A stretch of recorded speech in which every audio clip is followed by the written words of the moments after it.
Sweden میں قرآن پاک کی بے حرمتی کے خلاف جماعت اسلامی نے 7 جولائی کو پورے ملک میں مظاہروں کا اعلان کیا۔ امیر جماعت اسلامی سراج الحق نے سویڈن کی مصنوعات کی بائیکاٹ اور اسٹاک ہوم سے سفراء کی واپسی کا مطالبہ کیا۔ چیئرمین رویت ہلال کمیٹی مولانا عبدالخبیر نے سویڈن واقعے کی پرزور الفاظ میں مذمت کی۔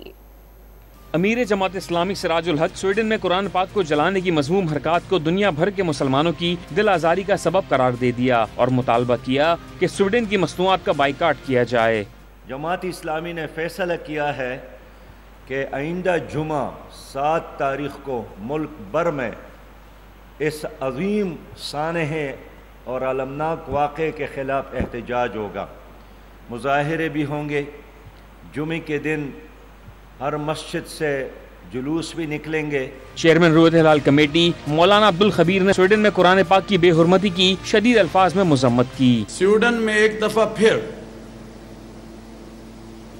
قرآن کریم فرقان حمید کی بے حرمتی کی گئی ہے اور آج کا یہ فورم اس کی پرزور الفاظ میں مذمت کرتا ہے۔ سویڈن میں قرآن پاک کی بے حرمتی کے خلاف خیبر پختونخوا کے وکلاء نے ہڑتال کی، جبکہ احتجاجی ریلی بھی نکالی۔ سول سوسائٹی نے بھی قرآن کی بے حرمتی کی شدید الفاظ میں مذمت کی۔